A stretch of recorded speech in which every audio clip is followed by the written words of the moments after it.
Hey, before I kick off the podcast, I just want to shout out Next Door Clothing.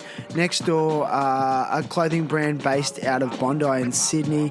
They're making really nice jeans and shirts and hats. So go and check out their full range at nextdoorsydney.com.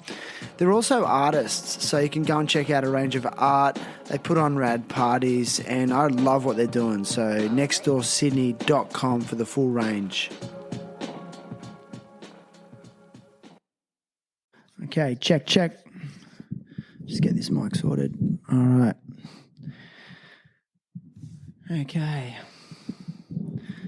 All right, here we go. So today I'm going to do some shout outs. This is something I've never done before, and we're in strange times, and I want to use this platform to support as many people as possible. So I'm going to start with the Harapan Project.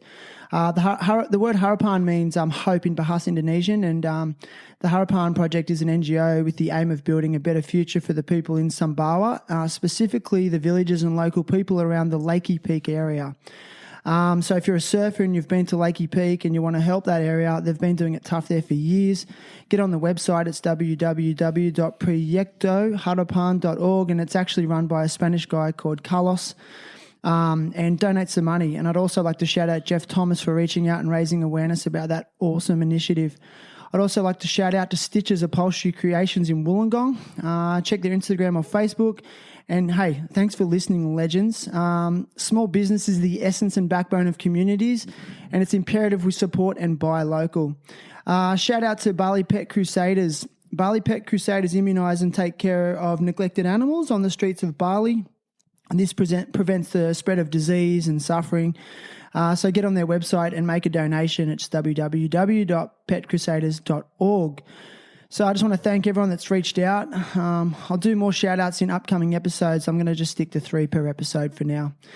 So episode 52. So that's 52 episodes in 52 weeks. I've been doing this podcast while working full time at the Green School in Bali and raising 2 small children. This podcast, I tell you, has given me and my life a different type of an unexpected purpose. Connecting with guests and hearing their story has been more enriching than I can ever imagine. Every single episode has had its own message, and what continues to resonate for me is this equation of people sharing, listening, identifying, and it seems to equal healing. If you are someone who's been listening regularly, I know you're out there, and I thank you, and I hope you've heard what you needed to hear. I hope this has eased feelings of isolation, or at the very least, I hope you've been entertained. Who knows? So because it's episode 52, I'd like to thank my wife, Jade, for her support, Christina Scarborough, or Christina the photographer, for shooting, filming, and video editing clips. The Green School, I'd like to also thank Alex Brindle for composing and recording the intro music with me. Friends and the guys at Indosoul for believing in me, and most importantly, all the guests for being brave enough to go on record, open up, make themselves vulnerable, and bare their souls sometimes. It's just been absolutely beautiful. So what I want to do is acknowledge every single guest that's been on, all 51 and a half of them. So here we go. So episode 1, Charles Mugareta.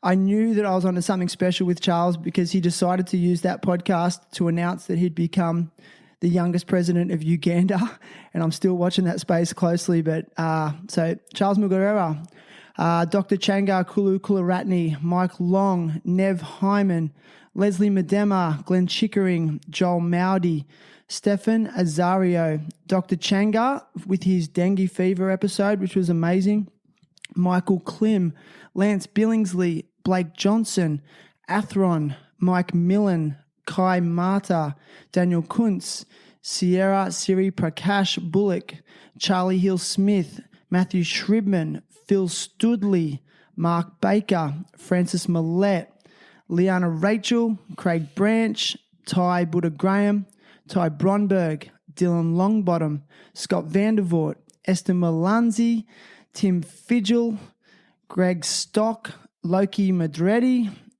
MasterChef legend, Oren Hardy, Marie Cecile Massine, Elaine Joubert, Mike Millen again, Kai Paul, founder of Indosoul, Kylie Little, Peter Phillips, Garrett Stanford Cutler, Davida Sweeney, Kaimata again, Rizal Abdul Hadi, Stephanie Smith, Aaron Cross, Edward Dangerfield, Thessalonica Crisanti, Zach Resnicek, Blake Johnson on a second time, David Stanford, then episode 51, Christian Stern, and now to episode 52. I'm having a good time. You are? Yeah. I can tell. And we are rolling too. Terrible happy talks. Terrible happy talks. Terrible happy talks. Terrible happy talks. Today's guest is Darren Longbottom. Darren is a surfer, father, businessman, and author. Darren has grown up living near the beach. He's born into a family with a rich surfing history. In fact, a family that has pioneered surfboard manufacturing to certain degrees, surfboard shaping, and his father was even a contributor to the establishment of professional surf competition formats that has evolved into what we know today as the WSL. Darren was a successful competitive surfer in his younger years before moving into the surf industry and eventually owning a surf shop in which he still owns and operates to this very day. I believe that everyone's life journey is unique, and Darren's is definitely no exception. In his book, Beyond the Break, Darren recounts a significant direction change that occurred in his life after having an accident while surfing in a remote area of the Indonesian Archipelago. Today, Darren is with me to share his journey, experiences, challenges, and hopes for the future. Darren Daz Longbottom, welcome. Thank you, Shane. Good to be here. Brother, thanks for bearing with me through that long spiel. That's all good. It's actually the first time I've ever done that. I just really felt compelled to do a shout out to every guest that's been on. Well, you've done it well. Thanks, brother. Mate, how's your morning been? Morning's been great. Just my normal routine. Yeah. Waking up, What's that? worshipping the sun. Worshipping the sun. Yeah, love the sun. Why? Oh, well, sun powers everything. It's the Egyptians had it right thousand years ago. Totally. Without mate. the sun, we have nothing. So, I'll sit out in my little sun trap out the front of my shop. A few cups of tea, do a bit of reading, bit of thinking before I start the day. Mate, and I'll tell you what, I'm just messing with my microphone. God, I just got to stop touching everything. Vitamin D is from the sun, and it builds the immune system. So, people need it more now than ever. Yep, they do. They need to get out there. Yeah, man. Vitamin D, sunshine, water, salt water even is the best disinfectant for everything. Mate, it is. There's that combination of seawater and sun. It just does something to you.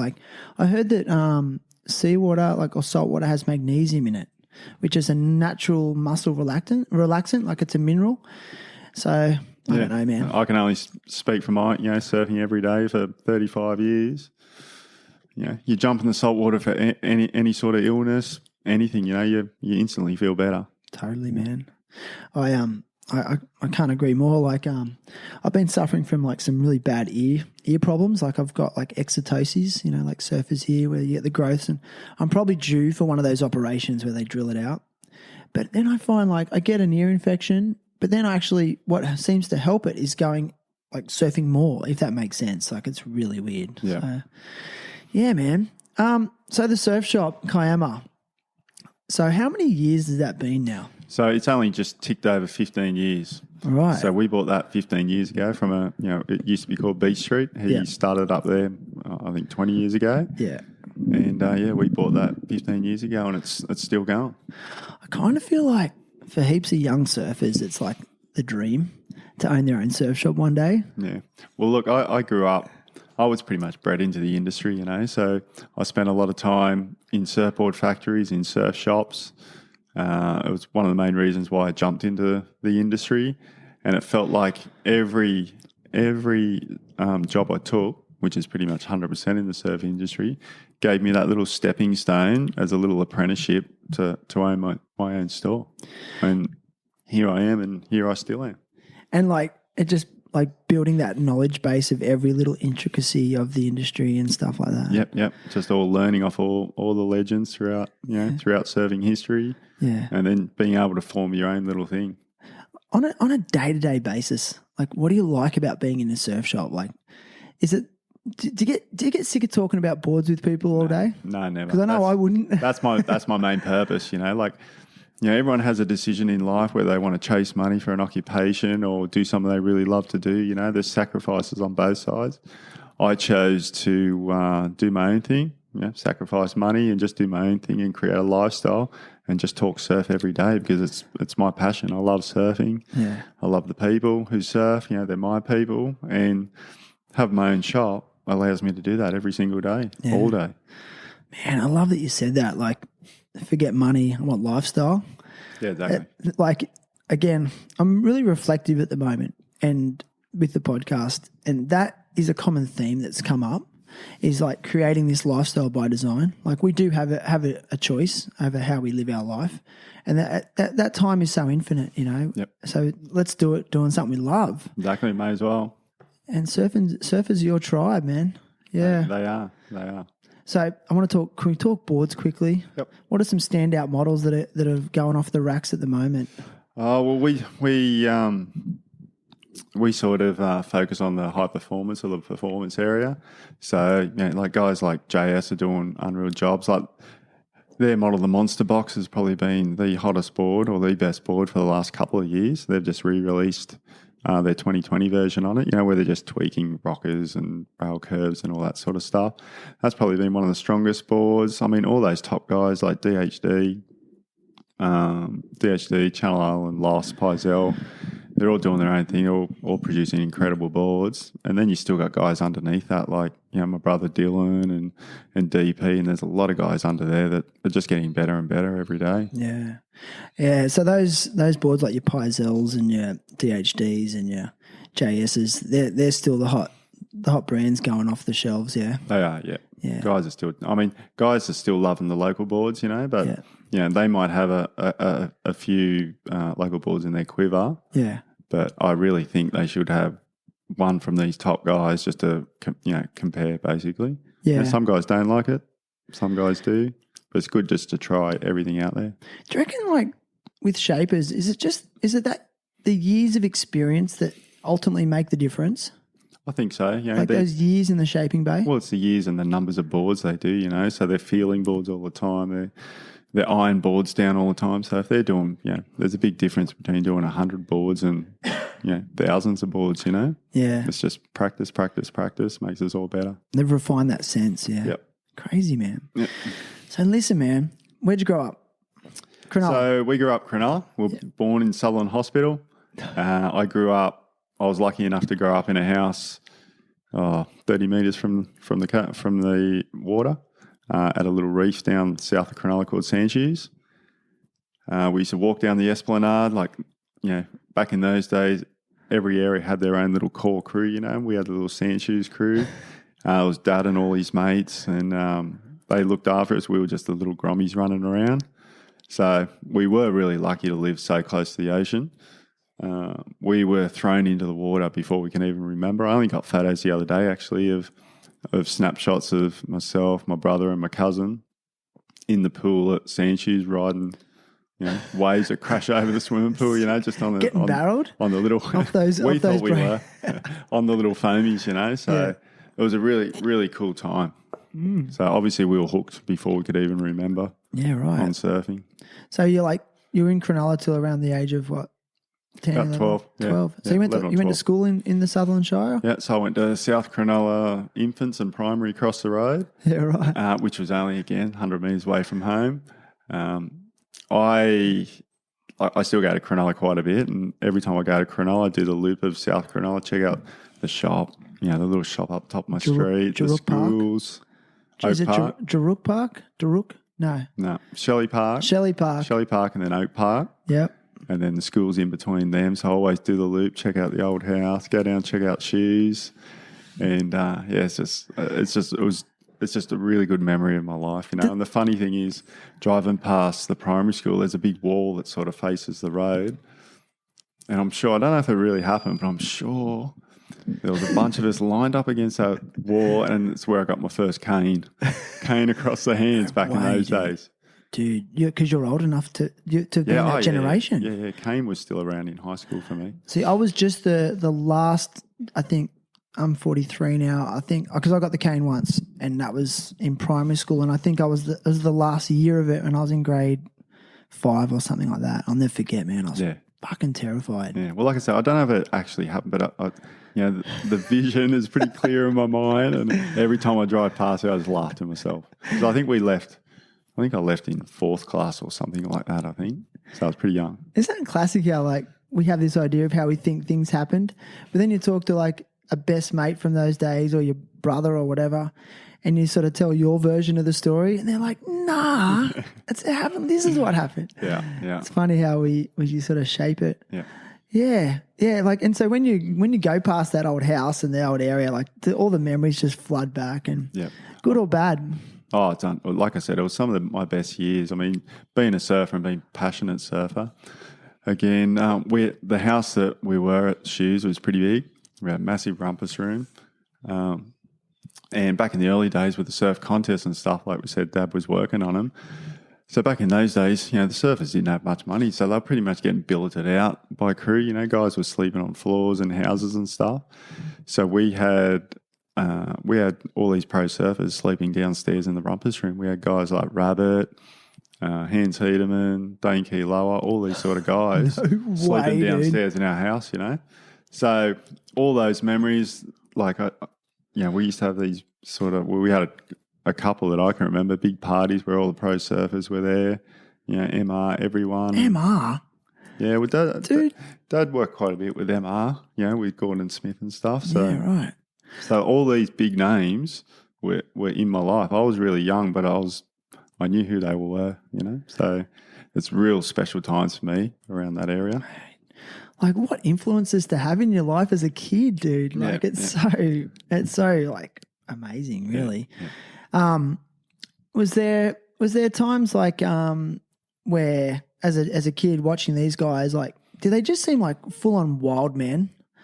Like, was it like intense, or were they just pretty mellow dudes? No, they're really mellow, I think. I mean, I was really young to really know what they were like, but these are back in surf magazine days, so we don't have surf mags these days. So sad. Yeah, it is. We'd wait every month for the surf mag to come out, and I'm seeing all these guys in pictures, and then all of a sudden they're sitting underneath my, So you were in awe. You were definitely in awe of them. Yeah, definitely. They were superstars, heroes to me, Yeah. And it's not till you grow up later and just realise they're just people like you and I. Yeah.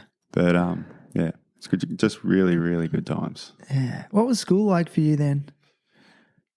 Well, all I remember is my first girlfriend, and what, in primary school? Yeah. Nice. All I remember is that and getting the cane. Really, they're the two things, and cheese and lettuce sandwiches sitting in my bag for a couple of days because I didn't want to do them. But school was definitely a backseat back then. Yeah, there were other things to think about. Nice. And so then you moved down the coast, and you moved to the Kiama area, or? No. So, like I said, we were living in Cronulla. My dad was working at Gordon Smith. He was a part owner of that. And squash was getting really big at the time. And they were looking for a business. So there were 2 businesses for sale down here. One was at Thurul, one was at Dapto. And obviously they went for the Dapto one. Nice. And so we moved down here, and I still remember the first time I asked my dad, because we're used to growing up a couple of metres from the ocean. And it was like, hey, Dad, where's the waves, And he's like, it's actually 20 minutes that way, 20 minutes drive that way. And it sort of shook our world a bit, more me than Dylan, because Dylan was still quite young, And so that was a bit of a radical change because, we still had the independence of running down to Sandshoes because it wasn't that far away, and there was always a core crew there looking after all the young guys. And then all of a sudden, surfing was almost ripped away from me. So we moved down there, and we were still playing sport. Like I was we were big soccer. Dad was soccer and cricket guy, so we played a lot of sport. He was a big sports guy, so I played a lot of soccer. Obviously, squash became a big thing. Dill and I played a lot of squash because the house was attached to the squash court, so we were on a squash court every day. We both done pretty well within that. I think I got to rank 3 in Australia for my age group. Yeah, nice, like under 12s, under 14s, that type of thing. And then obviously on some weekends, because Mum and Dad were working pretty hard to work on that business, so we didn't have much time to get down to the surf. So maybe every second weekend we took a drive down to the farm or out to Port Kembla and we'd go surfing there, So it wasn't until then, it was probably a couple of years, I think. I was around 14 or something. We discovered quite a big surfing community in Dapda, Yeah, right. And the way they used to get down the beach, like if you were old enough to drive, you'd drive, and if you wouldn't, you'd have to catch a train. A train. Wait, to Kiama, because then you can walk to the beach from Kiama, can't you? Yeah. So a couple of the older guys, Dad let us go with, because we'd wake up 4:30, 5 o'clock in the morning. We had a 20-minute walk to the train station. We'd catch the train down. It's probably another half an hour train ride down. We get off it. We spent a lot of time, probably 80% of our time at Minamara.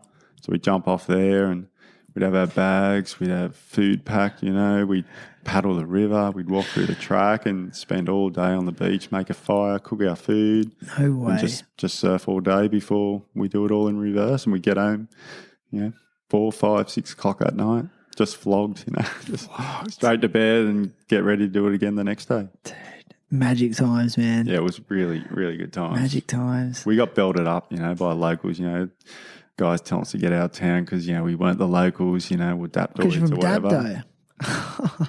But Dill and I sort of surfed. We were sort of the better young guys, so we made friends with some of the local Kiama guys who now remain really close, and they sort of didn't pound us as much as the other crew, Because you could surf good. Yeah. It's amazing how good surfing ability can help you socially. Yeah, it does. Do you think it toughened you up a little bit, like those years, like that localism that you might have copped? Yeah, well, it hurt a bit, because I'd see local guys that we could surf way better, and yet they were still flogging us, and especially with our sort of heritage in surfing as well. You didn't want to go out and say, "Hey, man, like I know way more than you with surfing, and you're trying to flog me," But we kept that sort of quiet, and but it made us more determined, because it made us better surfers too, because we'd spend so much more time in the water because we didn't have the luxury of having the waves at our doorstep. So we'd spent all this time getting down the surf. So whatever it was like, we'd just go out and surf, And also because you've caught the train there, it's like, well, I've got to go in. Like, I can't just get on the train and go. Yeah, like, you're not going to, yeah, exactly. So it's like bred like another level of dedication, really. I think so. Amazing, man. What was it like paddling across the river at Minamara as a kid? Did it just seem heaps bigger than it does now? Like everything seemed bigger, Like, I don't know if you've seen Kong's Island, the movie. We used to relate it back to that, guys, Rabbit, Kong and Chappie walking through the magical rainforest and all this sort of stuff. So we treat it like that. We get off the train, we get changed at the boat ramp into our wetties, we have the bags on our back. You got to paddle across the river and not let your bag get wet. Yeah. And get across there and run through the track. So it's like Christmas Day every day because back then, I mean, Dill and I were lucky because we learnt to read maps because Dad was into surfing. He used to do the surf report in Cronulla and stuff. So he used to teach us how to read maps. So we sort of had a kind of idea what the waves were going to be because there was no models or other charts out there. But you never knew, because we couldn't do surf checks. We're just getting off the train, paddle the river, walk a track, and then boom. It's like, so you were looking at like synoptic charts and stuff like that. Yeah, so we learnt synoptic charts. And actually like, feeling what direction the wind's going and stuff, like looking at the trees and see which way the wind's blowing. Just being aware of those sort of things rather than just, like we were lucky to be second generation surfers, whereas pretty much all our friends were just first generation. So they didn't have that knowledge passed on to them. So we were just fortunate to have that sort of knowledge base, and be aware of stuff. Yeah. That's big. I don't consider that sometimes. Yeah, like it's passed on through the genes as well, really. Yeah, definitely. I really believe in that. Yeah. A lot of things are passed down through, like I said, we were second generation surfers, so just surf etiquette was passed down to us as well, and as I got older, a lot of guys sort of took me the wrong way in the water, but I was just all about respect, like respect for your elders that have been surfing here for a long time. But what do you mean they took you the wrong way? Well, they maybe took me as forceful or something, but I was... Like lacking respect? Well, some were, but they didn't know about that respect. And, you try and pull them up or pull them into line, and some guys just thought, I was a bit hard on localism or something, but it wasn't about that. It was just, creating respect for that, the line of surfers that have come before you. And also a bit of order.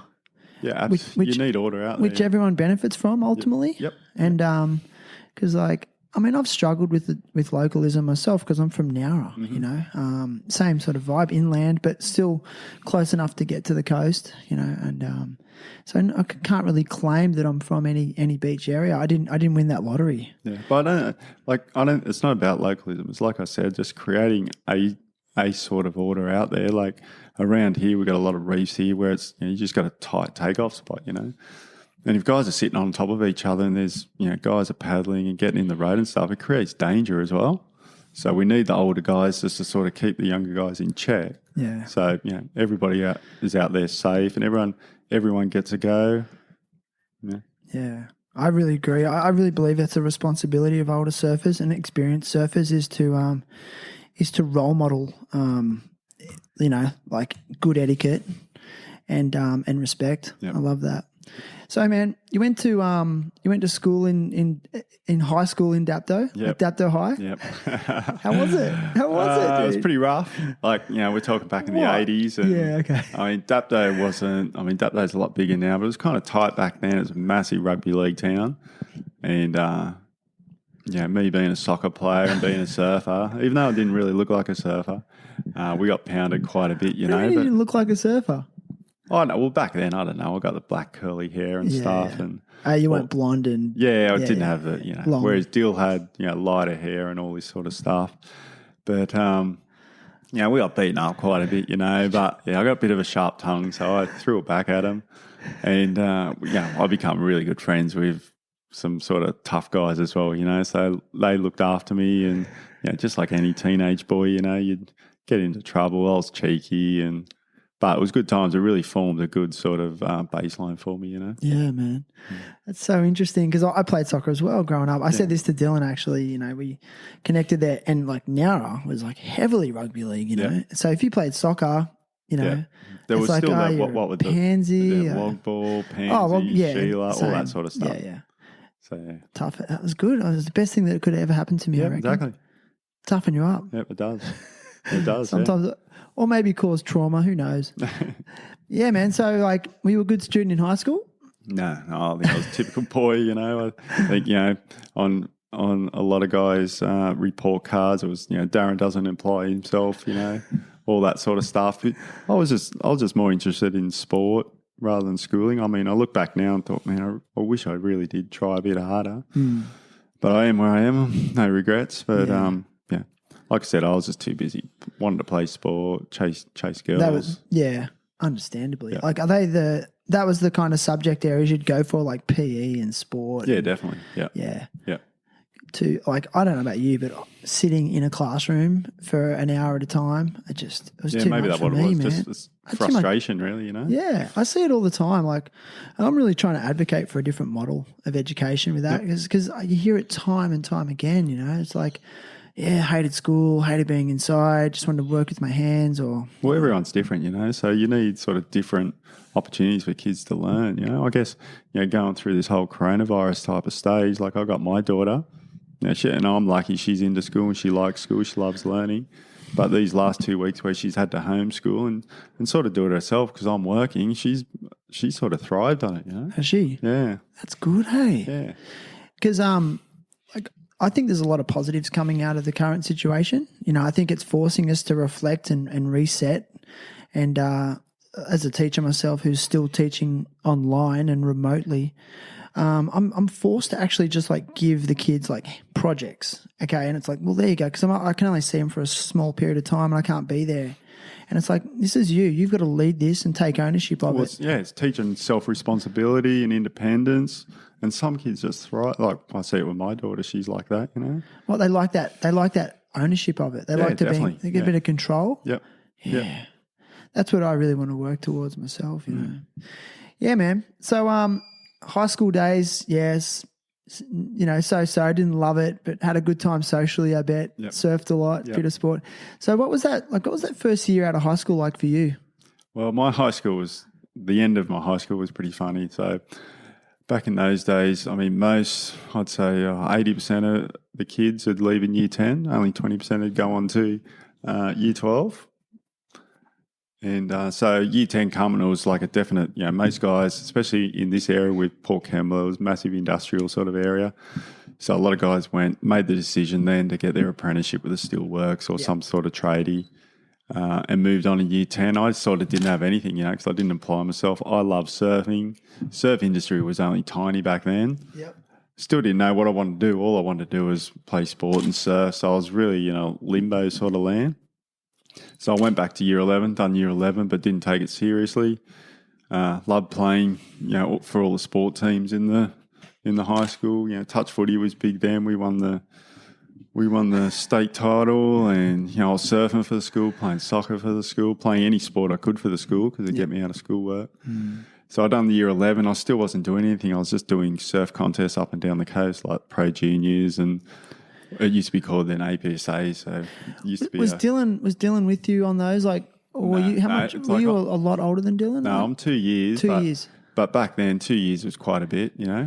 And so we would travel. Dill was traveling, but not sort of competing back then. But still coming with us. So I go up and down the coast, so you'd need time off school. So I was just sort of doing that and just mucking around.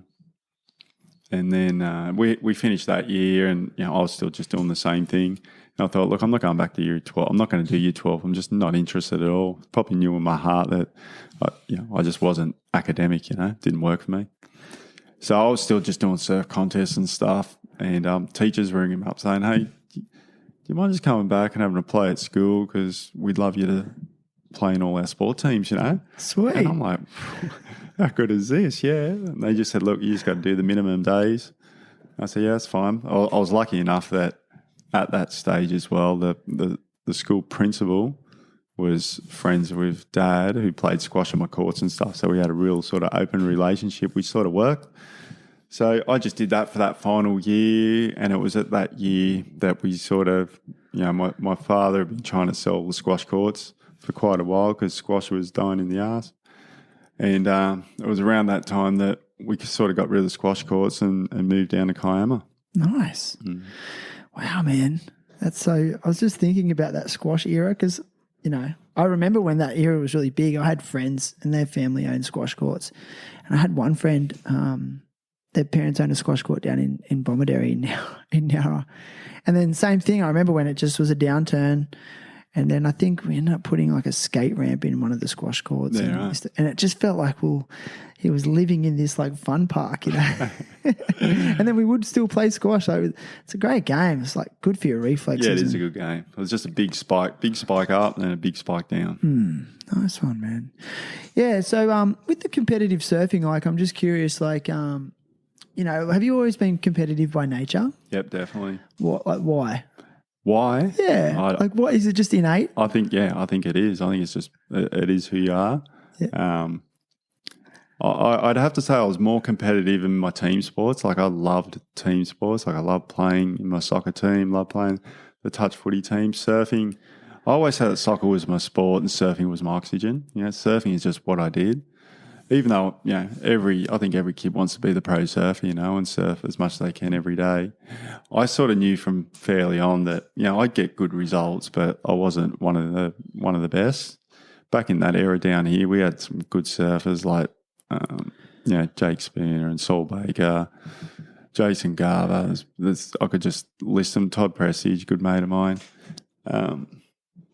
There was a lot of good guys down here, and I just knew I was always making finals and backing up those guys, but I always knew that I wasn't going to make anything of it. And that's when I just made the decision pretty early on that, look, if I couldn't surf professionally for the rest of my life, the next best thing is jump in the industry, and at least surf every day for the rest of my life. Yeah. So what did that look like in terms of jumping in the industry? Well, just start, like I said, Dad had already been in the industry. He'd been glassing for, he glassed for 45 years, I think, all around sort of the state.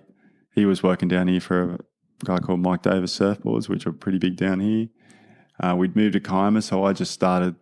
Dill was still sweeping the floors, and then I jumped in. I was still doing polishing and a bit of sanding, and sort of just started there and just worked my way through a few companies to where I got now. Just like I said, I was just sort of leapfrogging from company to company. Like in sales or or shaping, glassing, Well, it was all aspects of manufacturing? Yeah, it was manufacturing to start with. So I sort of started from, you start from, you're a polisher.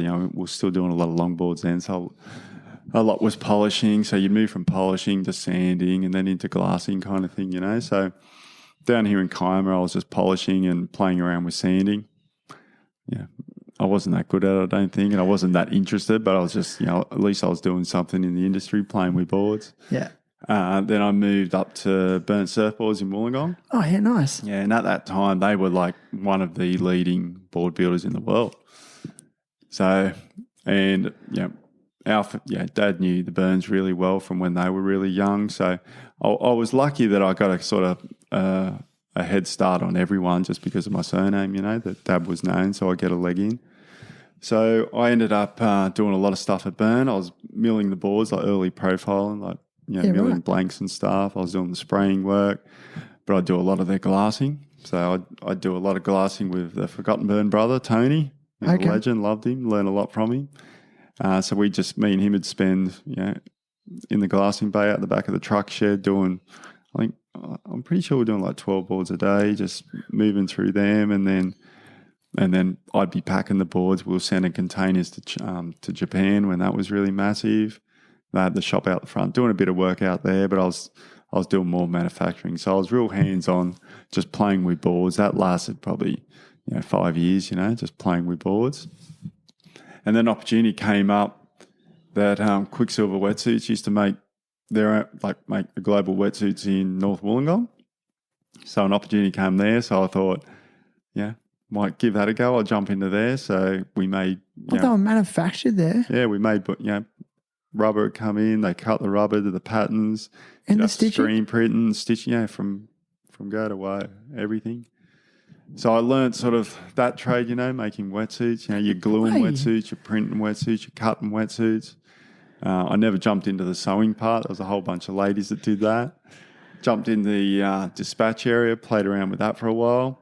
So, I did that. I did that for about another 3 or 4 years as well. You weren't joking. You really have experimented with gluing wetsuits. Yeah, exactly. It was pretty toxic back then as well. We had these big fans blowing over us, but there was no health and safety back then. But it was good. Like I said, it's just fun times because you're working with your tribe. You're working with the same people. Yeah.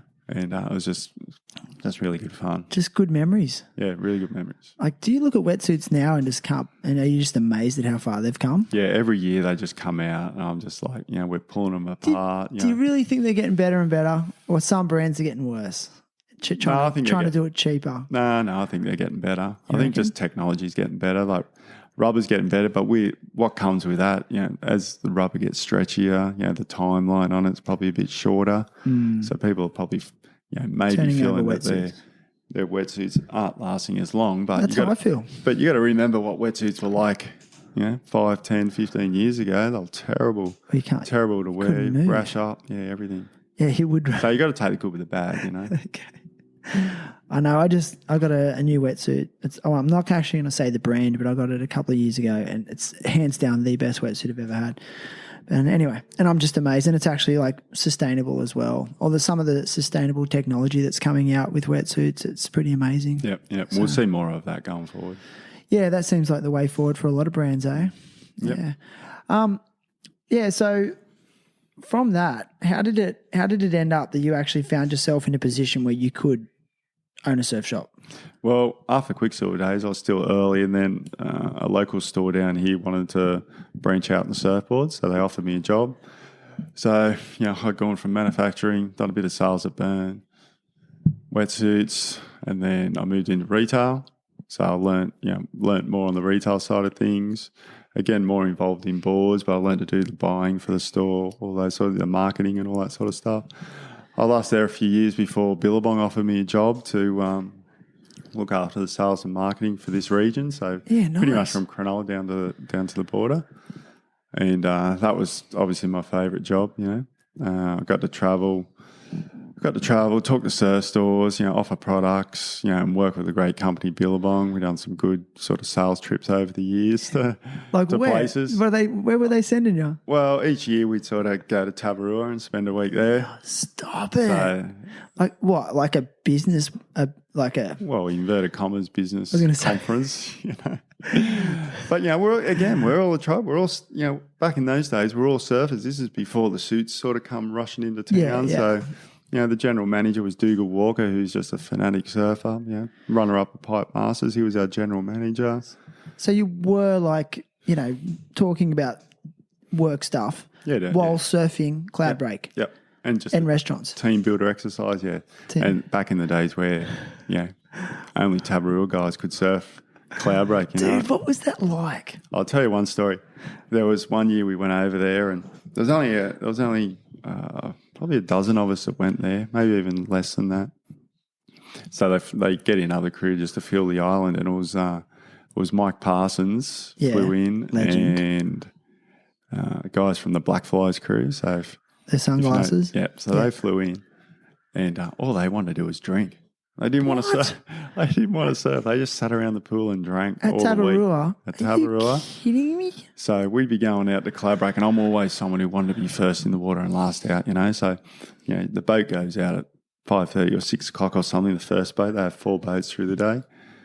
And I still remember this one time where we got on the boat early and we got out to Cloud Break. It was probably solid 6 foot, 8 foot sets, crisp, clean as. And I mean, Cloud Break doesn't get clean all that often because it's out in the ocean. It's really windy, but it was just glassy as. So there was myself, about 4 other guys from Bong, and then I remember Mike Parsons being there, and a guy called Bud Lamas, who's just an old American guy.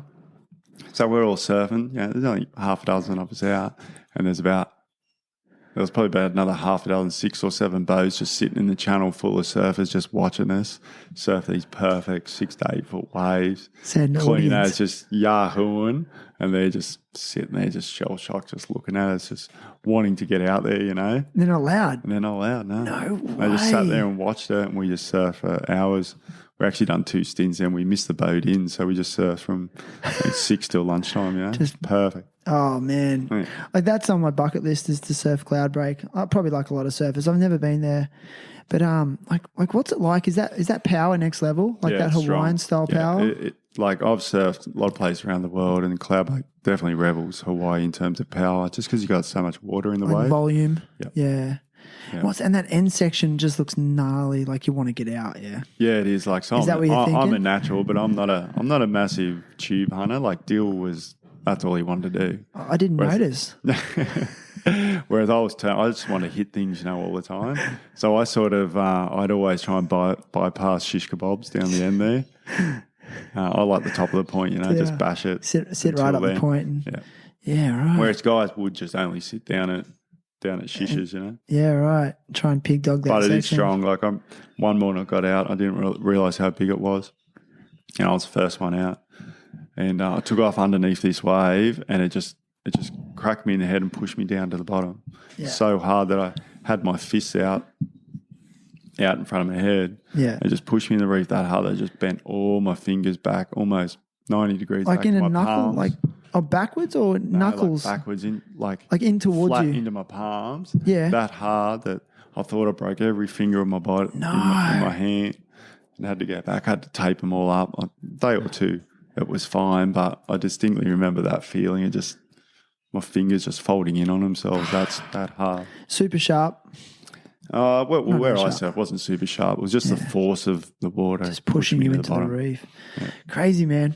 Yeah. What about restaurants, just while we're on the topic? Well, restaurants is perfect. It's mechanical. Yeah. It just lines so you'd be on up. your back end, just whacking the shit out of it. Well, I try to, but it's pretty curvy. So, I like sitting in the pocket, but really hard to bash it there. Yeah, is it? Yeah.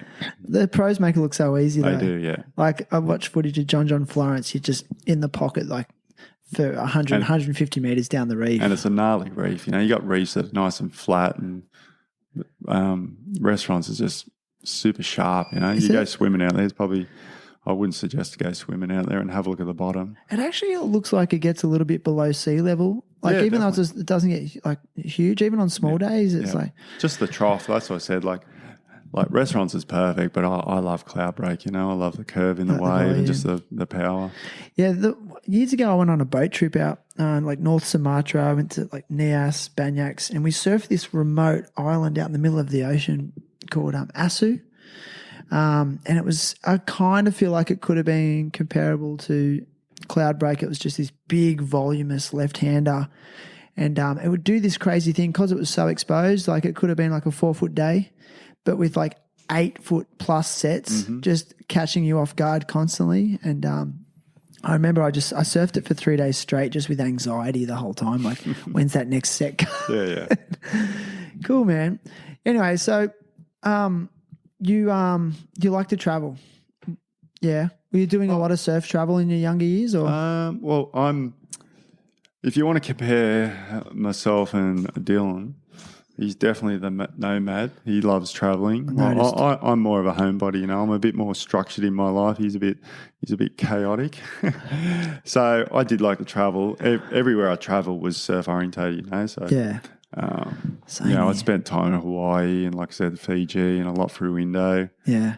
So every year, you're doing one or two surf trips a year. Yeah. What was your go-to? What's your go-to? Or what's your favourite wave in the world? There we go. That's a big question. Sunset Beach, Hawaii. It's definitely okay. You've got a spot. Yeah, sunset. Yeah. Why sunset? Same thing. Same thing. Big volume. I think. Yeah, big volume, water, power. Just the speed you get out sunset is amazing. You're not fussed about big barrels. You can get barreled out there. You can get barreled. Well, it's fun to get barreled out because it's so hard to, so you can find it if you line it up right.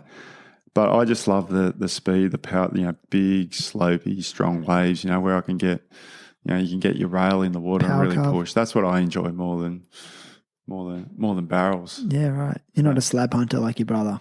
No, I'll go out there and do it, but those guys are a bit crazy. I just shake my head. Oh, dude, you've got to be. I mean, that's why I stopped traveling with Dill. We done a few trips through Indo and stuff. Yeah. And some of the stuff that, we'd be out in the water and me being his brother. Yeah. If you turn around these things, I'm like, what the hell? You just stop it. You give me a heart attack.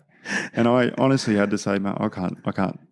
It's good to see in a surf mag or a video doing it, but I'm not gonna watch it live because it just gives me anxiety. Yeah, it does. Oh, it's nice that you care, mate. Yeah.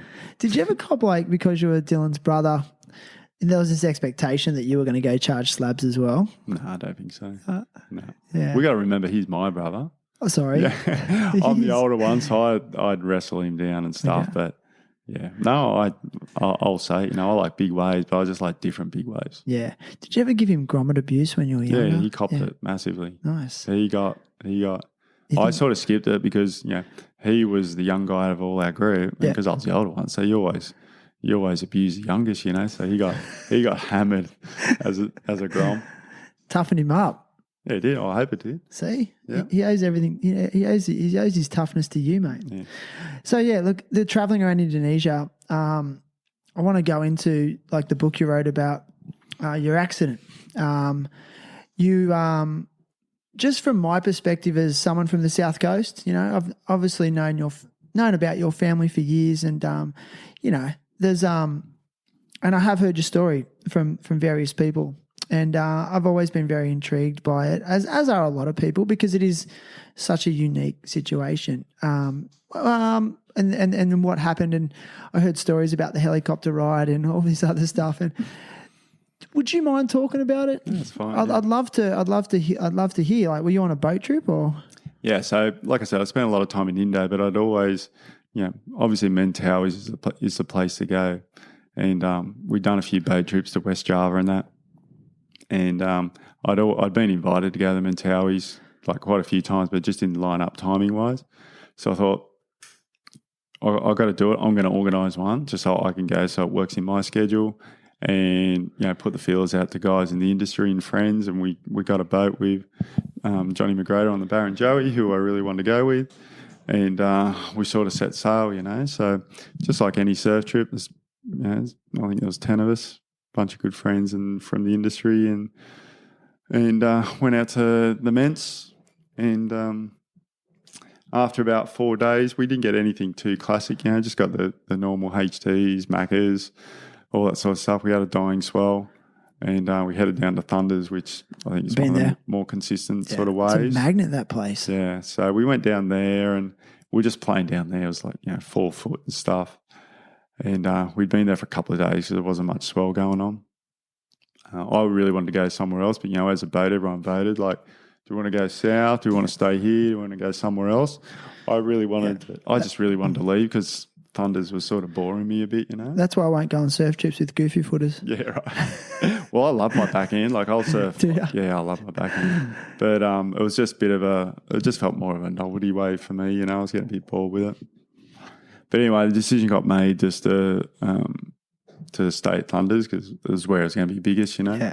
We had a ski off our boat, so we were just doing we went out to just those bommies out the front of Thunders where we're just whipping into all them peaks and stuff, which made it a bit more fun, Yeah. And so we're just playing around there. So I still think of this morning every night before I go to sleep. To this day. To this day. Pretty much every night I think about it, or any time I need to calm myself. So the morning was like, it was just like every other morning. I'd always try and be first up and first in the water. So I'd get up and you creep up the stairs and you're waxing your board, really softly. And this morning, like most mornings, there was no wind, and you're jumping in. It's sort of dark, sun's just coming up, so it's that black oily water, and you're paddling across. There's not a breath of wind or not a sound in the sky, and that's the time that I really that I go back to just to calm myself. Anyway, so for whatever reason that morning I was really taking it in, paddling across to the break. So I started surfing, guys started coming out, and I'd been out there for a couple of hours before the brekkie bell was rung.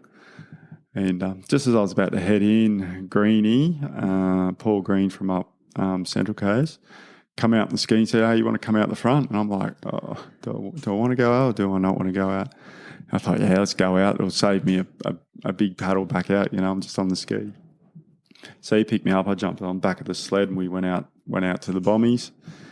And a couple of other guys started coming out over that time, and we were just taking turns, just whipping into bombs, whipping into peaks. You catch a wave, I'd end up down the point. He'd pick up someone else, take him up the top of the reef, and whip him in. And in between, then you're just catching the waves that come through the middle. And there was me and my mate Krusty that were just sitting alone, just in the middle of the reef. And it was just this peak. I just remember the peak that we used to surf in front of this palm. And sets came through, and the first one come through, and it was Krusty's turn. And me and Krusty were always battling each other. He's competitive, I'm competitive. So anyway, he paddled for the first wave. It was shaping up really good, and he paddled hard, and he sort of missed it. And as I was paddling over, I noticed he missed it, and I sort of looked out of the corner of my eye, and then obviously there was a bigger one. The second one's always better. Yeah, next one was better and bigger, and it was like, this was mine, I wasn't going to let him have it just because he missed the first one. That was his choice, he missed it. So I paddled in. I could see him sniggering as I paddled into it, and took off. And it was like a long ball, so I just sort of come off the bottom and just sort of highline it, just try to get as much speed as I could. I got to mid-face with plenty of speed. I thought, I got three choices. I can, it was a big long section in front of me. I could pull in, but it wasn't much of a tube thing. I could hit it and float it and go over, but then I'd end up, sort of on dry reef and have to paddle through the waves again. Or I could just bail off the back. And I was always the sensible surf. I was always taught to, look after your body when you bail. I knew how to bail, all these sort of things. Dill was always getting injured as a kid, just trying his airs and landing on stuff and falling wrong. I was the sensible brother, And so I decided to kick out, and I thought, I was at the time of my life, I was at a real apex of my life. I had the business going. I had a beautiful wife. I had, my daughter was only, 12 months old. And I was surfing perfect waves on a beautiful day. And I thought, well, life can't get any better. So I thought, I'm just going to bail off the wave and just fly off as high as I could. Something I never do. So anyway, I just bailed off, like on my back end. So I bailed off, went flying up the air, done a couple of somersaults on cartwheels. And as I was coming back down, because I was on my back end, I'm guessing, and my eyes were forward and not so much back, I know my arms are out, my hands are out protecting my head because that's just something I always did. And obviously, right at the last second, my boards come underneath, laid flat on the water, and I've just gone head first, crushing through, like, millimetre perfect on the stringer, from ear to ear, and just immediately just had a lightning hot thunderbolt straight through my body, and then just blackness. So I'd gone head first through my board, snapped my board, obviously with the force, because I'd hit millimetre perfect on my board, on the stringer, that had just crushed my neck and just crushed my neck at the C6, C7 level. Obviously pretty much cut my spinal cord, which just instantly gave me paralysis. From your shoulders down? Pretty much from my armpits down, so somewhere between my armpits and my nipples down, so I could still move my arms. At that point, so I was out of it, we're guessing. There's no one around. Like, Krusty's still at the back. There's guys down the point. There's guys up the point. And, I'm in the impact zone as well. And obviously I was out of it seconds, just blacked out. So face down in the water? Yep. And so your friend's seen you then? No one had seen me yet. So I'd been out of it for about 40 seconds. There was a guy from Gerringong. There was a boat from Gerringong lads that were at Thunders as well on a different boat. And old Brucey Rowler, he reckons he seen me do it, but didn't know what happened. He just seen me fly off. And so I was out of it, blacked out, and sort of come to, and I was sinking, and my mind didn't know what the hell was going on. It was just so different and strange. I'm trying to swim, like my mind's saying swim, but my body's not acting. So I'm trying to get to the top, and I'm sinking, and I'm thinking, what's happening here? What's going on? Like, this isn't reality. And I get to the top and, take in a big breath of air, before I try and sink again, and then just go over that again. And as I came up the second time, I just seen part of my board laying next to me, so I just sort of grabbed that instinctively just to keep me up. Before I was just sort of saying to myself, help. Like, I didn't know what was wrong, but my mind's just telling me something. I was sort of in danger. So just at that point, Stu that was on the jet ski, he'd been down the bottom of the point. He was racing up to the top of the point, and he'd sort of seen me just laying in the water with board broken and stuff. And, you see a guy breaking the board, we sort of laugh, right? And he said he laughed at first and then thought, oh, no, I'd just go in and check. So he come in to check on me, and he just seen a look on my face, and he just knew something. So at this moment, you were able to get an arm to the board and you were laying back. Yep. Well, I was more bobbing. You're bobbing. I'd grab it and chucked it under your arm. Yeah. Yeah. Just to keep me afloat. And just to clarify, your board the leg rope slingshot your board under you at the last minute. Well, that's all I can guess, because if you see my board, I've still got the board down the shop. You can see my head imprint straight onto the stringer. So it's obviously came flying back, and obviously laying there, I've just met it perfectly in sync, and just gone straight through my board. Yeah. So I'm laying in the impact zone. At Thunders. At Thunders, where there's waves consistently coming. So we don't know what happened, but the ocean went flat for a good 10 minutes. And luckily we had the ski. Stu would come in. He'd seen I was in trouble and jumped off, yelled out to the boys, which were probably 100 yards away, like, help. I was saying help, but I couldn't talk at that stage because I'd obviously done damage to my throat as well. So he jumped off the ski. All those guys thought, we'd sucked up the rope or done something like that. So they're all racing towards us, not knowing exactly what's happened. No one knew what happened. And I was sort of just delirious, just, my mind's wandering, trying to work out what was actually happening and stuff. Before the guys, we had the sled off the back. So guys sort of got me out of the water. Luckily for me, we had Big Nate from Maroubra. He's like 6'6" and just a massive guy. And he pretty much just picked me up out of the water and just threw me on the back of the sled. And a couple of guys laid on top of me with the boards hanging off the edge. Stu jumped back on the ski and sort of took straight out to get us out of the impact zone. And nobody thought of it. They're all laying on top of me. So the jet ski's taken off and all the boards have acted as an anchor and we've all slipped off the back. So we've had to do that again. So it pulled you back into the water? Pulled all of us back into the water. So obviously we all had to take our leggies off. One of the guys grabbed all the boards and paddled them out of harm's way, and we took off again. No one knew what was happening, right? So we took off. I was laying on my back on the ski and the guys were laying on top of me. And we took off on the ski straight out the back, and obviously going over a few lumps as well. And, as you're going straight over swell, you need to back off on the ski. Yeah. So right at that point, we went over one swell and he sort of backed off, and I seen this thing go up flying past my left eye, and I was sort of like, what was that? Because I couldn't feel anything. I didn't know what was going on.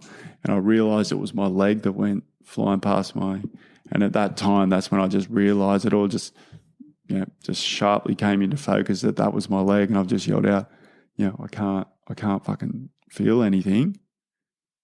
And the boys are just in shock, just going, you can't feel anything, you can't feel anything. And I think my mind just completely shut down at that point, where I just went unconscious, and they took the jet ski back to the boat. So I was at that point where I just had that super sharp focus, and maybe my mind couldn't deal with it or something, but it just completely shut down.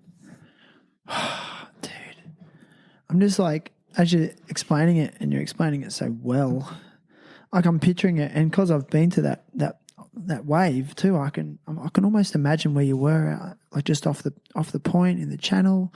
I can imagine where the boat would have moored. So you got back to the boat. Yeah, so we got back to the boat. Like I said, we had the ski, so that luckily they had a crane on the boat, to winch the ski onto the back of the boat. So, and I'm out. I didn't come to until I was on the boat. So they got. I mean, lucky we had that, because how would they get me up the ladder into the boat normally? And at this stage, we still just don't know what's going on. Yeah. Nobody's been able to assess me. So I came to back on the boat. They pretty much got the whole sled and got that and laid it on the stairs, the back of the boat, where everyone's assessing me, and I sort of come to then, and guys are like, what's happened? Can you feel here? Can you feel this? Can you move that? And I'm like, no, can't feel. So we assessed pretty quickly that I was pretty much paralyzed. I couldn't feel or move anything. If you drew a line across from my armpits, straight line across, I couldn't feel or move anything south of that. I do remember, just to give you some perspective. Yeah. So now that remains the case. Like, I'm still paralysed from the armpits down. Right. And then I'm pretty much paralysed from my elbows down. So it means I can't move my fingers. So I can move all my arms, but it's my fingers that you see the first part of paralysis. Well, I was going to ask you, because like after interacting with you this morning and chatting, it seems like you have quite good function. Like I've been watching you use your phone and hold the microphone here and put headphones on. Is this something, these are things that you've developed and rehabbed? And no, I just think it's over time, like you gain a bit more strength. But where I was going to is like now I can't move my fingers, even though I've had surgery on one hand that gives me some sort of grip. But back at that stage, I do remember like Prezzo, like when he's checking me over and stuff, I remember shaking his hand, but I don't remember if I had grip or not. Gotcha. He reckons I did. He reckons my fingers were working back then. And once I got to the hospital and that, we realised they didn't. So I don't know if I lost anything between, the boat and hospitalisation. Like more damage through movement? Yeah. I mean, how can you know? Yeah, but you're never going to know. But that's just one thing we always question. He's adamant that I could move my fingers, which would have made my life so much easier. But obviously I don't have them now. So then I guess for that whole time on the boat, it's like, okay, what's the next step? What do we do? There's no medical protocols out there. I don't think anything this big has happened out there before. So it was like, okay, well, we know he's paralysed. How are we going to get him to some help? So that started this radical rescue that pretty much whatever did go wrong, whatever could go wrong did go wrong. I'll keep pretty brief because we could talk for hours on it. Yeah. But the process was that Johnny was... Is that the boat captain? Yeah, so that's the captain. Yeah. And he's like one of the pioneers out there. He knows everything and everyone. And so So luckily, he'd never done a Medivac? nothing of this scale. Because I must admit, every time I buy Medivac insurance, it crosses my mind. Am I going to have to? I'm paying for it. Am I going to have to use this? Yeah. So I never travel without travel insurance, but the process was, how do we get him off a boat? He needs help. We need to get him to hospital. How do we do it quickly? So he was frantically ringing. The guys were cradling my neck, looking after me, keeping me calm. Guys from the Gerringong boat had come over. We got hold. As I said, Ments was fairly flat that time, so there was like 6 boats waiting in the channel. They got hold of a couple of doctors that were French that come over and helped assess me and stuff. All in the meantime, while Johnny was trying to get me out of there.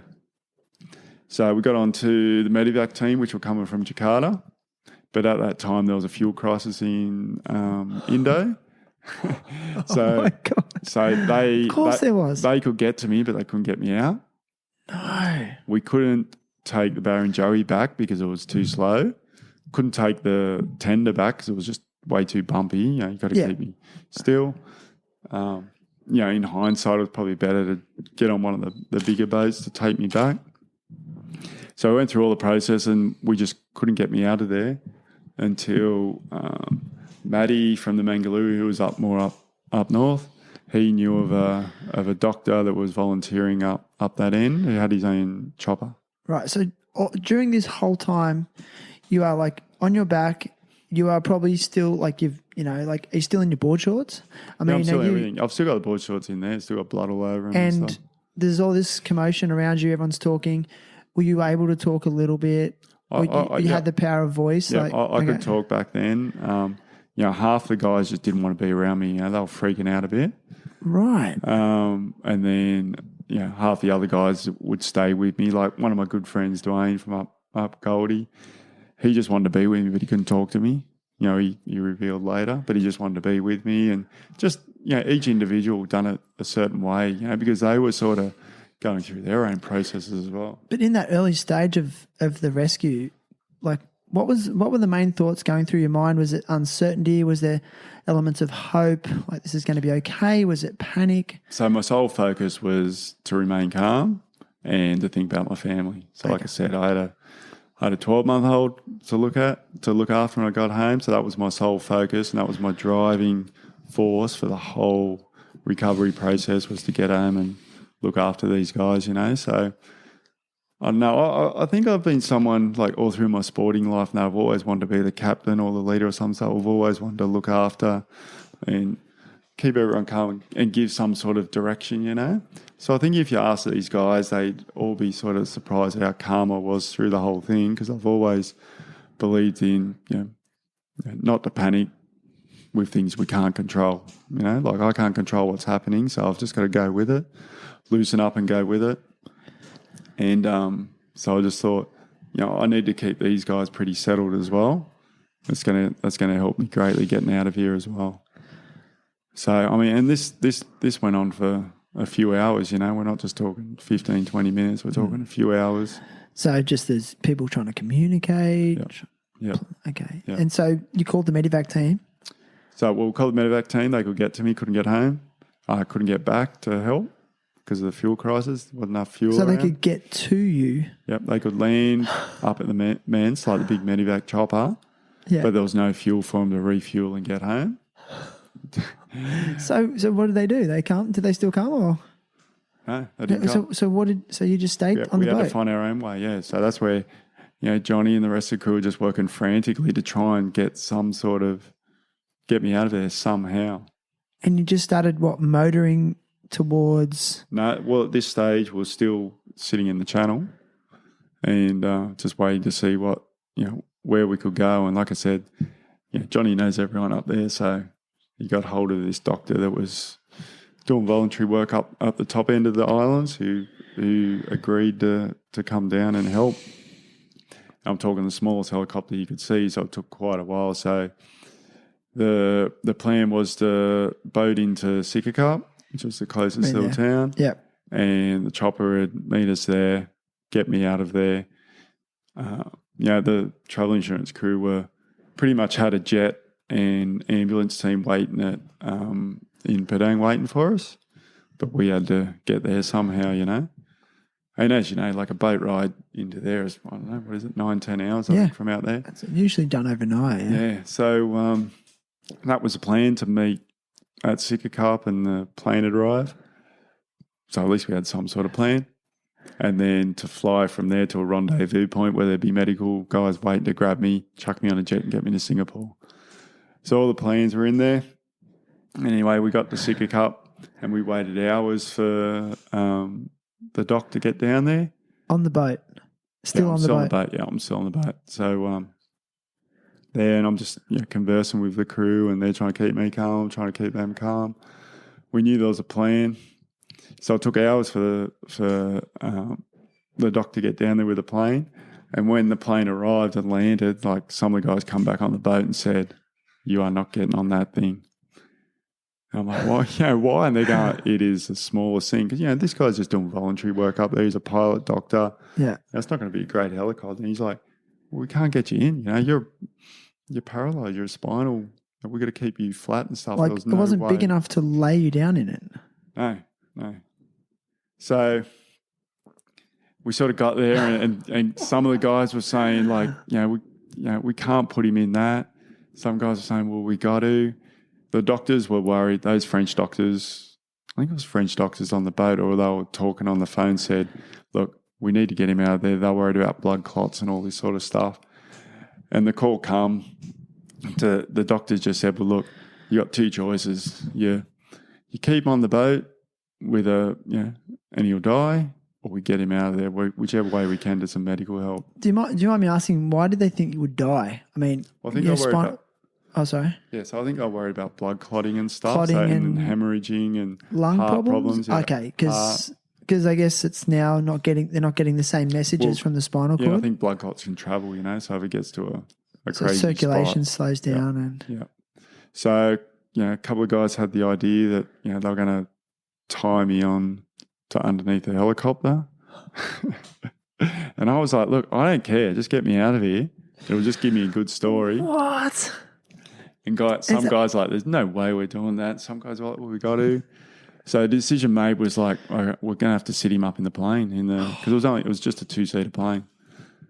So what they did was, and I said, "Look, just get me out of here. I'm a spinal patient, sitting up, not great, but at least I'm going to get out of there." So they cut down one of my boards and used as a backboard, spinal board, and carried me to the chopper. Tried to get me in the chopper. I was just too big. I'm 6'1", I was 90 kilos. I wasn't a small lad. With half a surfboard strapped to my back. Yeah.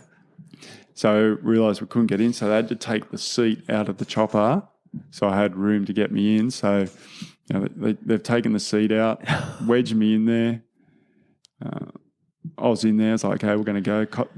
Doc got in, the pilot got in, but he couldn't move his joystick because I was just buttoned up against that. So they had to pull me out. They had to cut away out of my board for room to fly the joystick, and got me back in there, and we're ready to go. I should say, in the meantime, actually, before I even travelled to the chopper, because of the fuel crisis, he got there and there was no fuel. So, and I'm no engineer. I don't know. I'm not mechanical or anything, but they had to drain the fuel out of the boat. Let me guess, and then mix it. And pop it into the chopper tank. And then he had to test if he could get in the air and fly. So I was laying still on the boat and just hearing this chopper doing whiz-bys, making sure they're just going, well, he's just seeing if he can stay in the air. So that was successful. It's not going to cut out or anything like that. Yeah. But the fuel isn't going to seize up engines and all that sort of stuff. Me? So they worked out it could fly. They got me over there, got me in there, had to rip me back out, cut away the thing and put me back in. And for my friends, they were, a lot of them were freaking out because I had to travel alone as well, right? So at this stage, you were getting in a helicopter that you could barely fit in with a French doctor that with a stranger. No, he was actually a New Zealand doctor. You didn't really know him though. No, he's a stranger. It's the first time I met him, and then the boys had to let me leave, all alone with a stranger in a helicopter with fuel that was borrowed from the boat. Yeah. So where'd you go? Padang. So we took off, and the plan was to rendezvous in Padang, where there was a medical team waiting. But what we didn't realise was that, we're talking Indonesia here, we're talking Indonesian law, that, the doctor was a good human, he was doing the right things, but his chopper wasn't registered, didn't have any sort of authority. So, he had to fly underneath the radar so we didn't get detected. I mean, he did say if we get detected, we could get shot out of the sky kind of thing, because there was no communications in the helicopter. Dude. All he had was a yellow Nokia phone that eventually ran out of battery. With no communication, it was just a flat dashboard, So we flew underneath the radar. And so we had to go low, which was extra dangerous. Which was, but it was beautiful. Like flying over the water was really cool just to look at. I couldn't converse with him because it was so loud that we couldn't talk to each other. So my whole life was in his hands. And we flew, low over the water. I didn't know any of this at the time, because I just thought, this is cool. Is he giving me a joyride kind of thing? And so we flew, and then we hit the mainland at a certain point. But instead of tracking straight across to Padang, we went sort of northeast, and then tracked our way up the coastline. So we're going the long way around, and I didn't know any of this. And as we were going further up the coast, it was getting dark. Day was getting dark. It'd been a long day. I broke my neck at probably around 10 o'clock. So we're heading into dusk, and we're flying up, and all I'm seeing is jungle and all that sort of things. And we just came to a clearing where we're actually seeing I'm pretty sure it was a soccer field. Just a clearing out in the middle of these villages. And he started doing loops. I'm sort of wondering, what's going on? And I'm sort of asking him the whole time, like a kid, we there yet? We there yet? What's this and stuff? And I knew this didn't seem right, but he started doing these, circling this field. And he said, look, we've got to land. We're running out of petrol. I can't call anyone. We have to land here. It's getting dark. I'm like, this doesn't sound good. So we end up landing, and he gets out, and plenty of people come over, because they were all playing soccer. I'm pretty sure it was a soccer field. And they all come over, there's this weird helicopter landing in this field. And I'm sort of sitting in there upright, looking through the bubble of the windscreen. And he's gone out and said, look, I've just got to go talk to these guys because we need some help. Anyway, he's gone and talked to him, and he's probably 50 yards away talking to these people. And at this time, I'm starting to really melt. I'm actually cooking. It's like I was under a magnifying glass. So I'm trying to yell and talk and everything. Like I really feel like I'm boiling. What level of pain were you in at that stage? I didn't have any pain. What was the sensation you were feeling? Well, I had no sensation because I can't feel anything. So I guess for anyone who isn't paralysed, it's a hard thing to describe, And my mind's, going on with other things like, am I going to get better? Am I going to be able to look after my family? All these sort of things. So the way I was actually physically feeling at the time was secondary, if that makes sense. But at this time, I was boiling. Like I thought I was going to burst. So I'm trying to get attention. He finally seen me. And he, along with some of these villagers or strangers, have got me out and just laid me in the dirt, which instantly I felt better, a bit cooler. But now I'm just laying in a dirt patch, board on my back, looking straight up the air, can't feel anything going, this doesn't seem too right. Anyway, he's off talking to them, and he's come back to me and said, look, no one can help me here. I need to go seek some help. Can't fly the helicopter. We got no communication. I need to find some sort of ambulance or some sort of transport to get you to the rendezvous point. And I'm at this time going, well, why aren't we at the rendezvous point?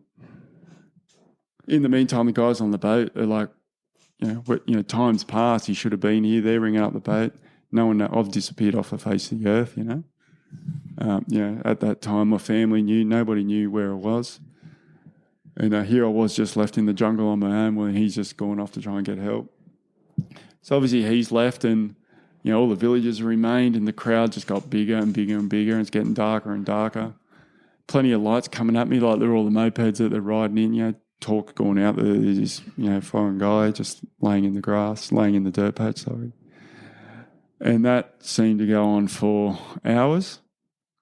They're all touching and poking me. They're all talking and singing and chanting and all these sort of things, thinking I'm going to get, I'm going to get eaten alive. We all seen the cartoons, where you're sitting in the cauldron under, over the fire, thinking you're going to get chopped up. All these things are rushing through my mind. Was that the vibe you were getting from the local villagers? Yeah. It was just my mind running free, just thinking, they probably all had good intentions, but in my mind, I'm thinking that, it's crazy thinking, but it's like I'm going to get taken away here and something's going to happen to me. No one knows I'm here. As vulnerable as you could ever be. As you could ever be, I think. And that's what I was thinking. I think, some of the scariest things that could happen to people, like being paralysed for the rest of your life or getting eaten alive. And they were the two things that were going through my head at the time. So this went on for, hours. Every light that come in, I thought it was help arriving, only to be left disappointed. And I'd just be going through this manic stage of like, okay, this is it for me, I'm gone. And then just having to calm myself again and think of my family. I'm just bouncing between those two thoughts for a couple of hours until Derek finally arrives with a van, with a good old-fashioned Indo Beamo. Right. And at that point, I'm just happy to see somebody I can talk to, want to get out of there. The van rocks up and it's just like good old empty tray van. Guys pick me up, throw me in there, and I'm on a broken board, fiberglass board, just sliding around on this tray. And you know how they drive over there. It's start, stop, start, stop. So I'm sliding around, hitting the sides, hitting the back of the seat with my head. I'm thinking, this doesn't work. Derek's trying to, hold me down as much as possible. And this car ride lasts for another couple of hours until I start to see more lights, thinking, okay, we're heading more into sort of civilization again. And we get to the airport and car park's empty. We see the jets sitting on the tarmac and the whole airport's been shut down. What? And we're like, why? And I'm like, well, because when we got there, we're supposed to be there at like 5 o'clock, 6 o'clock, and I'm talking we got there at like midnight. So the airport's been shut down, the jets there. I'm like, they've gone to try, because I've still got to go through customs and immigration and all that sort of thing. Oh my God. So I'm leaving the country. So I was like, oh my God. So they've grabbed my passports and stuff. I was lucky enough that my mate put my passport in my pocket of my boardies. Okay. Because my bag went missing in this whole time. We don't know where my bag went. So if my passport was in my bag. So they sent you with a bag from the boat. Yeah, like boys packed supplies, me just with my and it just got personal lost. stuff, and it's just got lost along the way. So if my passport was in there, it would have been stuck. Oh, man. I was lucky enough that one of the guys put it in my pocket. So they grabbed my passport. Had to get people back to the airport to get it open. So I'm sitting there in the car park for a good hour. But at that point, at least, the medical team had left. They're gone looking for me because, I've been missing for a good 6 hours kind of thing. No one knew where I was. And then they finally come back into the car park and seen us there. And it was my first relief where, we had some sort of medical team there, could speak English and assess me and all that sort of stuff. Got me on a spinal board and all that sort of stuff. So I was happy to see them. We got rid of them. I really wish I kept that board. We just flung it out into the car park.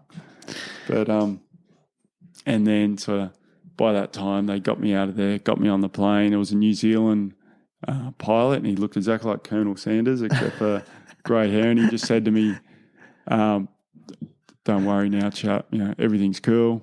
You'll be fine." They gave me medication, and I was out of it as we took off. Because I was going to ask, through all of this, were you able to eat or drink water or No. So going back, remember, I jumped off the boat.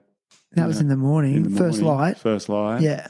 And skip brekkie, and then the accident happened, and then I wasn't allowed to drink or eat.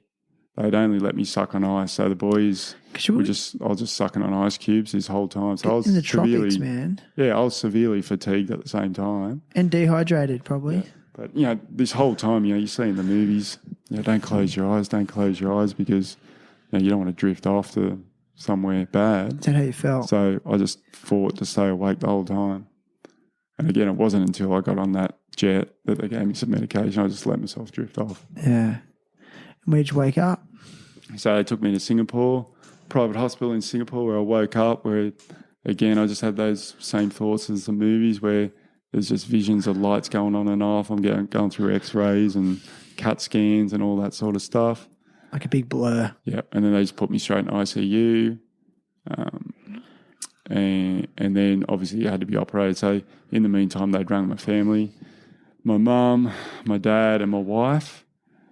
At that time, my wife's passport had just run out as well. So it just expired because we had no plans of going anywhere. Emergency passport. So mum she was on the flight and then dad flew with my wife after they got the passport the next morning.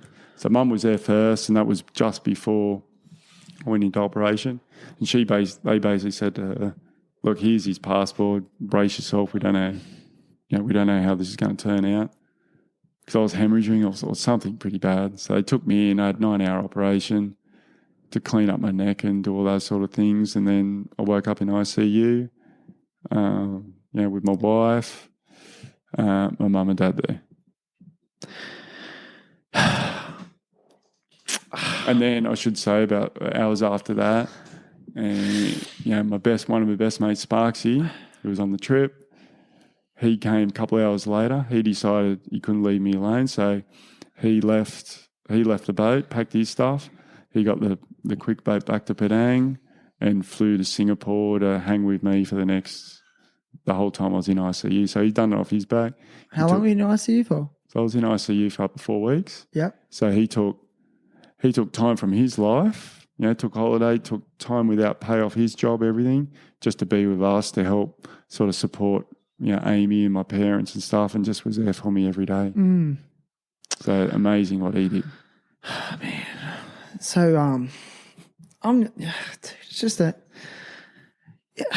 what a journey you've just taken us on, man. Like, thanks for going into so much detail. I really was just listening to you, feeling like I was living it, bro. Living like there. And as a surfer and who has done that passage, through Padang and have been to Sika Cap and all that. I was just getting these images of what it would have been like, and I understand how. I think in those situations you really realize how third world things are very quickly. Yeah. Is that what sort of came up for you? Like I said, you've been to Indo before. You knew what it was like, but did you all of a sudden just see a different side of Indo? Well, yeah, I think, like I said, my mind was elsewhere rather than looking around, but I always knew the risks. You go to Indo, you surf all around the world, you know what you're up for, but you never think something this radical is going to happen, It just unfortunately had to happen to me. But you can't live in fear either of what could happen. Like, no, you can't. That's the thing. Like, that's the attraction as well, isn't it? Yeah, and I think that's why, going through the whole recovery side of things, like through rehab, through hospital, you end up in a spinal ward with other spinal patients, and you see a lot of guys that are really down on themselves, and guys are taking it differently. A lot of there was guys in there that that were drunk and done stupid stuff, all that sort of stuff. But for me, I felt that something that was just totally out of my control, something that was just an absolute freak of nature that happened, allowed me to come to terms with it really, really quickly and just move on with it. Doing something you love. Yeah, I was doing something, like I said, I always knew the risks. I knew something could happen and something did happen. So I was like, okay, well, I surfed every day. It was probably worth it, How's it, how's the recovery been for you though? Like if we go back to Singapore, and I'm guessing things, started to become more clear, from around the Singapore time. Yep. If you go back to that point, how has your recovery been mentally? Because it's been how many years now? 10? How many years has it been? Nearly 12 years. 12 years next month. So if we go back to Singapore, the early, I'm just thinking, I've never broken a bone in my body before. Dill always had broken bones and cuts and all that sort of stuff. He's a menace though. Yeah. And so I'm just thinking, I've broken my neck. Everything's, those early stages was everything's going to be fine. I'm going to recover and stuff, you know. And as we went through, I mean, my lungs were collapsing back at them. So there was the complications that we're worried about more so than the actual lifetime of paralysis to think of. I had a good doctor and bad. There was 2 doctors looking after me there.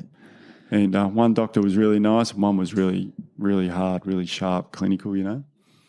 And it wasn't until the night before I left Singapore that the clinical doctor sort of come to me, and he had sort of, not tears in his eyes, but and he sort of said to me, like, you need to pray. And it wasn't until that time I went, righto, this is really bad kind of thing, you know.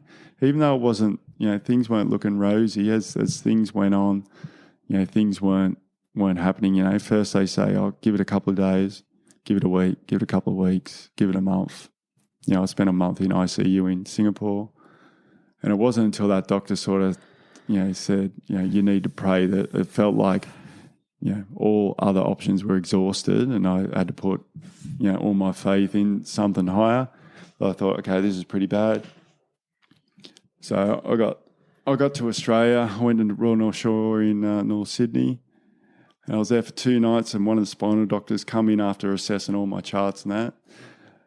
And all my family were there, and he pretty much come in and said, forget about your legs, you're never walking again. And at that time I thought, I was sort of semi-prepared for that, but I think my family were way more shocked than me. I thought I knew deep down that, you know, this is pretty radical, I'm not recovering from this.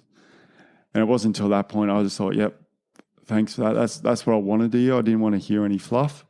And I could then, plan my way forward from that point. Were you a spiritual person before this? No, not at all. Do you mind me asking, has it led you to a spiritual path? I don't think so. I mean, I've always, like, I like to question lots of things, you know. You're analytical? Yeah, definitely. And, you know, you'll flip and flop on when I do broach the subject, you know. But I do believe that we're pretty powerful as creatures, you know, our minds are super powerful. And whether you believe in that or not, I think you do have the control, or you do have the ability to control certain way in choices that you can make. And I mean, whether you consider it lucky or unlucky that happened to me and gave me the ability to take control of my mind and, you know, plot my own path and future, whether that's spiritually or not, I just think that it's given me the ability to see a lot clearer and make clearer choices in my life. So they're the benefits that have come out of it for you? Yeah, definitely. You know, like with them, obviously there would have been moments like, why me? Yeah, definitely those the times. why me moments. Yep. So, like, can you maybe tell us a little bit more about, like, I mean, you just said that was a benefit that has come out of this and this clarity, and, you know, would it be safe to say that you've gained more of an appreciation for life and how precious it is? Yeah, my life has switched that way. Like I said from the start of this interview, like, I worship the sun, and that's what I really do. I worship the sun. I worship, you know, looking at the ocean, all the most simplistic things in life. I take with everything, you know, like, it means so much to me, rather than all, you know, materialistic things, or just things that we can do just by being around and just being alive. Take nothing for granted. No. And I, like, if I wake up, like, I get down if it's cloudy in the morning, you know. I mean, one big thing about my paralysis, the hardest thing, my hardest struggle is that I do get really cold. Okay. I'm like a lizard, you know, I'm like cold-blooded these days. So I'm forever seeking out the sun, but it's made me made me really think about what powers us, you know, sun, water, you know, salt water, all these things are just so precious to us, and we just never think about them, you know. Maybe that's your higher power. Maybe that's your spirituality. Yeah, maybe. Yeah. Man. I think, like, I was like thinking, like, I mean, everyone suffers to a degree. Yeah. And I think every human, whether they admit it or not, find themselves in these dark spaces in their mind at times. And And I know you've had those dark spaces. I mean, so for you, you're saying that when you get in those dark spaces, you're looking for that connection to the environment. And Well, not so much that, just things like again, lucky. I will say lucky all the time now, but lucky that I've got a daughter. I can watch her grow up. I can observe her watch up. There's definitely a blessing in struggle. Like anyone, there are a blessing in struggle. Yeah, there are lessons you can learn through struggle in your own life, which can make you can just alter your perspective in life. My struggle is obviously my paralysis, but it's given me a greater understanding on the important things in life. What does really matter, and all those Would you mind like sharing with us, like, what's a day in the life for you look like these days? I mean, you've developed some new interests and hobbies, and I know you run the shop, but like, what's a day in the life like? So I like to what this paralysis gives me is I've really aimed down to make my life simple as can be. So I'll wake up in the morning. I still need help getting out of bed and doing a bit of personal hygiene. Like I'm probably 98% independent, but I probably need help for 5 or 10 minutes a day, then I'm done. Yeah. So I get up and I obviously attend to all my personal hygiene. I get up. I love to read in the morning. I love the sun when it's up in the morning. Reading in the sun? Have my tea, yeah. But and then I head to work, but it's not work for me.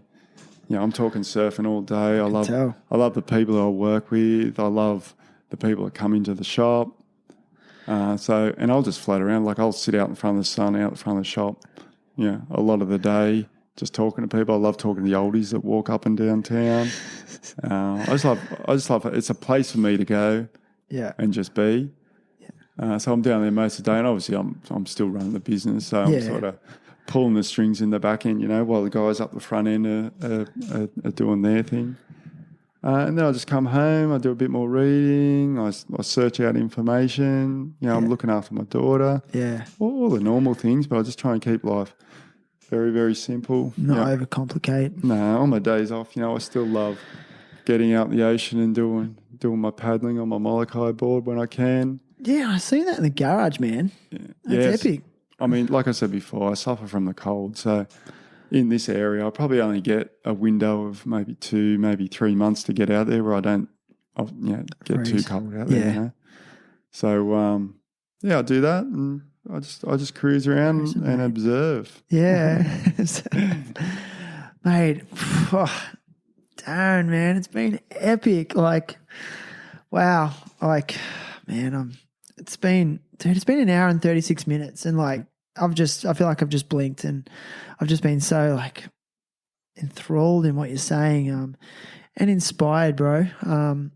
Going back to what you're talking about, complication. I mean, I know personally, I tend to overcomplicate my life. I think everyone does. I mean, we just need to bring it back, and just find out what your main objectives are and focus on them things, and all the other things is just it'll happen, Yeah, we have very little control in this world, don't we?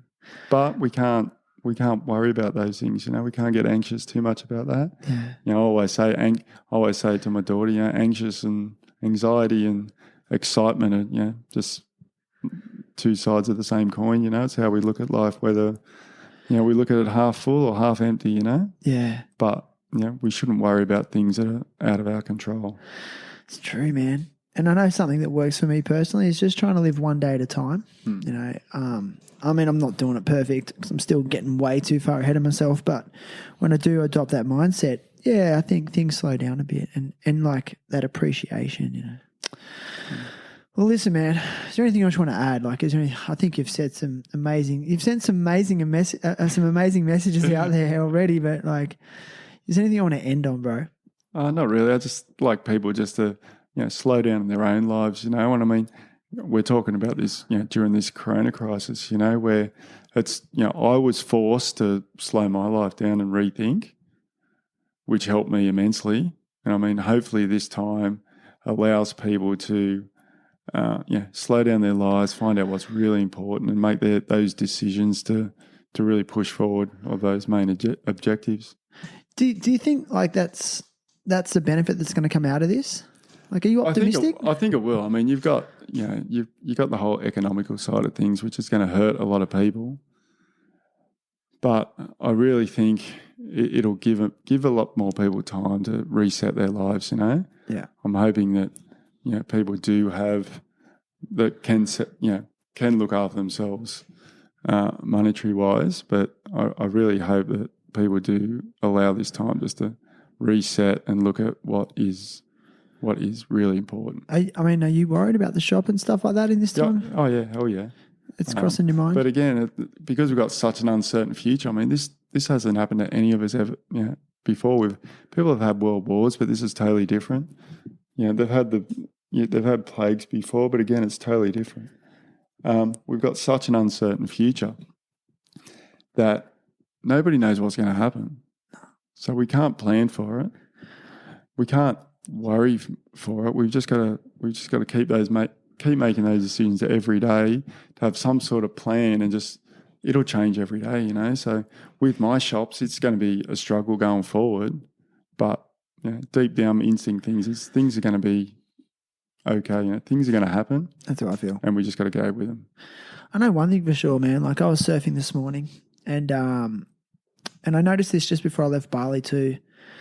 Mate, the air just looks cleaner and clearer than I've seen in a long time. Like, I know there's been a bit of a westerly blowing, so it generally cleans it up, but still, like, and the water's crystal clear, and I just can't help feeling like the earth needed a reset, and the pollution that's not going into the air at the moment, and the extra time I'm spending with family, and it's just been really special. It's been hard, but it's been really special. But I do worry about. I don't know. I've always just been a bit of an empath, like, which is like I do try to care about other people. I do worry about people who are out there making their own livelihoods, and especially small business and stuff like that. And I think, like you said, because we're all in this together, I do feel like everyone's going to be okay. That's based on no evidence, but I just feel it. Well, that's why it's just gut instinct. You think your head, your heart, or your gut. And gut always seems to win. But I hope. I'll say this as a local small business owner, but I really hope that people do sort of reset and look after small local business. That's what drives our communities. It's what drives the country. And I've been a big thing. I always talk to my daughter about it, that we should be educating what a local dollar, how far that goes in schools. We should be looking at that generation to imprint that in their minds, because I just want to see as many opportunities for her. I want to see I want to see opportunity for people to be able to do what they want to do and what they love. And we can only do that with support from local people. I'd love to see a world where everyone is doing what they want to do rather than what they have to do. So, mate, I think that's a beautiful way to end, bro. Nice. Yeah, people are doing what they want to do, not what they have to do. Yeah. Oh man, I love it. Now listen, bro. I'm a small little podcast. I've got a bit of a gift for you. Oh, really? Don't get too excited though. And like I said, the guys from Indosol support this podcast, and I would usually have a gift from Indosol for you, but because I had to leave Bali in these uncertain circumstances, I don't have that gift. But I have one little gift in my bag. Hang on a sec.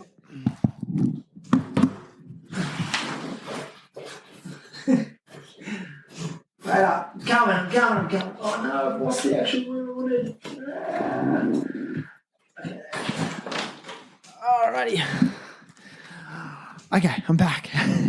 Now I've got the THT Circle logo sticker, which I only give to people that have been on the show. It's for alumni only. Like I said, don't get too excited. No. You've been talking to my brother or somebody. Why? Because I'm infatuated with stickers. No. Yeah. Really? I'm come from the 80s area where we just had stickers galore. Yeah. And I've got, if you come down the shop, look at my front, my office door is covered in stickers. I've got stickers files all the way around the shop. So that's pretty special to me, man. Well, bro, there's only 52 of them out there now. You're episode 52. Excellent. You're the originally I was going to just do a year of this and walk away, but I made a decision. I'm just going to keep going with it. Do it. Like I said, it's such an honor to talk to people who want to share their story. And I've said this numerous times. I think stories have power, and I think stories help build community. We look at our Indigenous elders. That's all they did was tell stories, and that's how they passed on the law and the knowledge. And I just want to perpetuate that in, I guess, a modern way, because podcasts are. I love them. I think they're a great way to learn, and there's a whole bunch that I love to listen to. And last thing is, I sent you a message. I don't know if you got this, but I ask all guests to come with a bit of a cause. So, like maybe it could be a charity or a social enterprise or something you'd like to advocate for. So, is there something you want to advocate for today? Well, I guess I advocate for small business. I want people to really think about their local community, and like these are just people like you and I who are they're trying to give things a go. And they can't do it without support from other locals. And like I said, buy local. Buy local. We want to see, like I said, I want to see as many people as they can. If they want to give things a shot, that they can have a shot. Yeah. But we do need, as a community, to support these people. Because like I said, I want to see people doing what they want to do instead of what they have to do. Love it, bro. And I really wish that we could get some sort of way into the curriculum where we can now teach, the young kids coming through, these next generations, on how valuable that local dollar is. Yeah, and like where their money does go sometimes. Exactly. Yeah. Especially now that young people, they know how to purchase online. Yep. And they're purchasing from all over the world. That's correct. And but I also, things about small businesses, like it gets people, if you have to go into a shop and interact with the people, and that's community building. That's not isolating.